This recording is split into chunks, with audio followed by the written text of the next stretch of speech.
here today with all the other groups talking to legislators, because for what people don't realize, that it's been 6 months since the governor vetoed the fracking waste ban, and New Jersey has been at the mercy of polluters and the fracking industry for the last few months. We're here lobbying today because we're trying to get the votes for an override of the veto. We think it's so critically important for the future of the state. New Jersey, as everyone knows, is #1 in the nation in Superfund sites, and we don't need fracking waste in New Jersey to create any more. We have some of the most contaminated waterways anywhere in the country. And so for us, this is about our future, that this is a clear choice between New Jersey getting dumped on and getting more pollution versus a clean energy future. So there's an overall sort of assault on the environment that is coming from big oil and gas, and fracking is the worst, because fracking could jeopardize the water supply for 17 million people in the metropolitan region. There are potential wells for fracking 10 miles from the State House. But more importantly, there's shale here in New Jersey that could be exploited in the future, and that industry is looking for places to dump, and you'll hear more about that from other speakers. Good afternoon, everyone. The New Jersey State Industrial Union Council is here today because of the 6th anniversary of this veto, but we're here today out of concern for the health and safety of workers, #1, out of concern for the health and safety of our communities, and of course out of concern for the protection of our environment. And we're here to lobby our legislators and ask our legislators to stand with us once again, and stand with workers, with taxpayers, with regular people to override the governor's careless veto, careless and senseless veto. Governor Christie has made it clear which side he's on, the side of the corporations and the 1%, and that's why it's so important that our legislators show which side they're on, that they're on the side of the people, not the fracking industry and their lying lobbyists.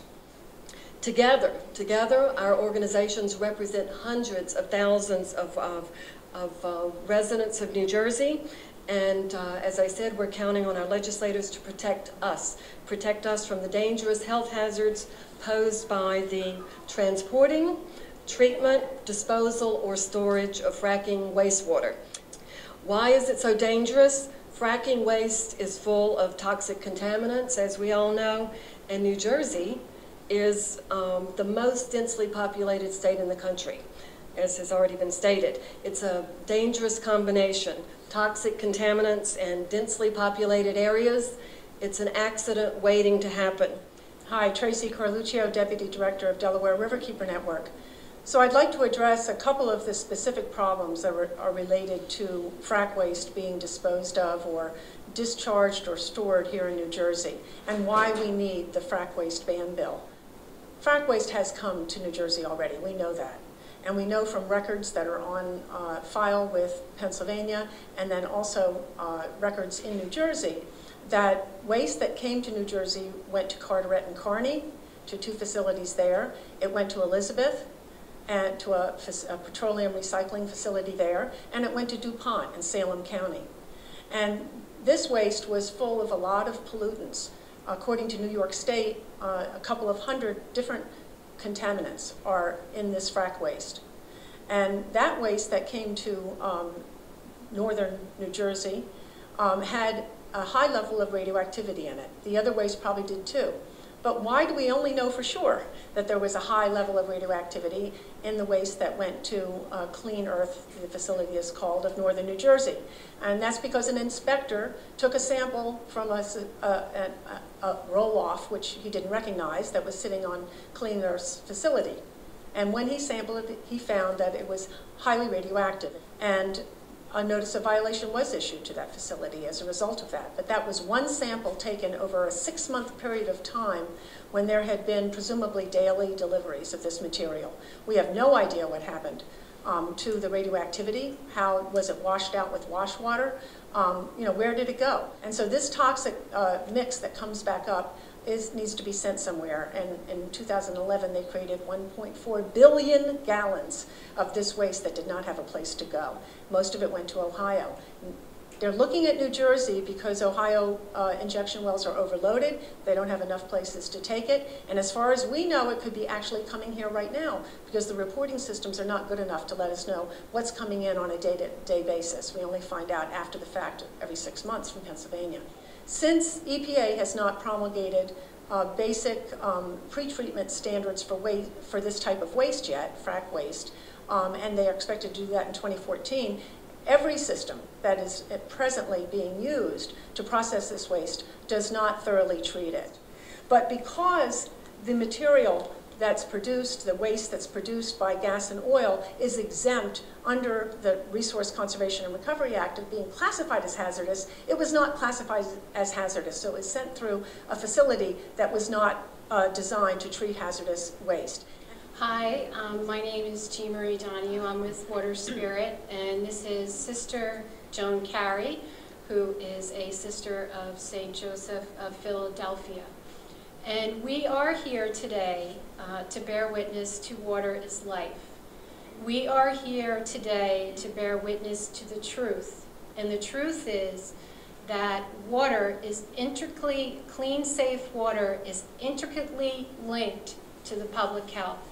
Clean, safe water is intricately linked to people being able to go to their jobs and keep their jobs. Clean, safe water is intricately linked to New Jersey's economy. The top 3 places for New Jersey's economy are tourism and agriculture. New Jersey's jobs are extremely dependent on clean, safe water. And for us in the faith community, we see water as life because it is the arterial system of the earth and it keeps us all going, and we celebrate that within our societies. Harriet Sugarman, and I am here on behalf of Climate Mama and Mothers for Sustainable Energy, the Mothers Project New Jersey, speaking as a parent on behalf of New Jersey families. And I want to start by saying we do not have an energy crisis. The fossil fuel industry is in a crisis, and they see the writing on the walls and a limited future. They are doing everything they can, including building out dangerous infrastructure and trying to sell us products we don't need, we don't want, and which are dangerous to our climate, poisoning the air that we breathe, the water we drink, and the food that we eat. At the same time, they are creating hazardous, toxic, and we've heard in great detail, radioactive byproducts that they don't know what to do with. The health, environmental, social, and economic costs of fossil fuel extraction and its cumulative impacts are only just beginning to be qualified and quantified. What we do know, though, with great certainty is that 98% of climate scientists are telling us that anthropogenic climate change is real, it's here, it's now, and it's a result in large part to our extraction, production, and burning of fossil fuels.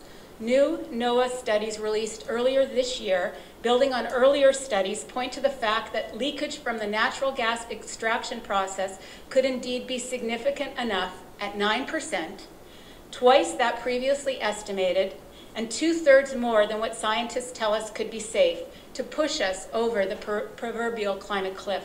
And what we don't or choose not to hear from scientists, Mother Nature is showing us.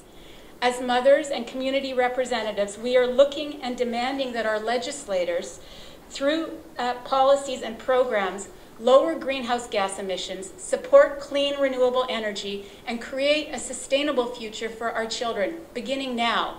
This means standing strong on the bipartisan decision to ban the treatment and storage of dangerous and toxic fracking waste in our state and moving us away from extreme forms of fossil fuel extraction, which create dirty energy and hazardous byproducts, which we neither need nor want. The future of our state's economic progress, its environmental legacy, citizens' health, and security rests on a future that is based on renewable energy. Which county will be the first to have a truck or rail accident involving toxic fracking waste, which will pollute our streams, rivers, playing fields, schools, and highways? Which town will be the first to have a treatment facility that has accepted fracking waste overflow in a heavy rain, as we know happened to treatment facilities during Superstorm Sandy? Who will stop radioactive and toxic waste from spilling out and making its way to our aquifers and rivers, where it could stay forever? How, in good conscience, can this be allowed? Thank you.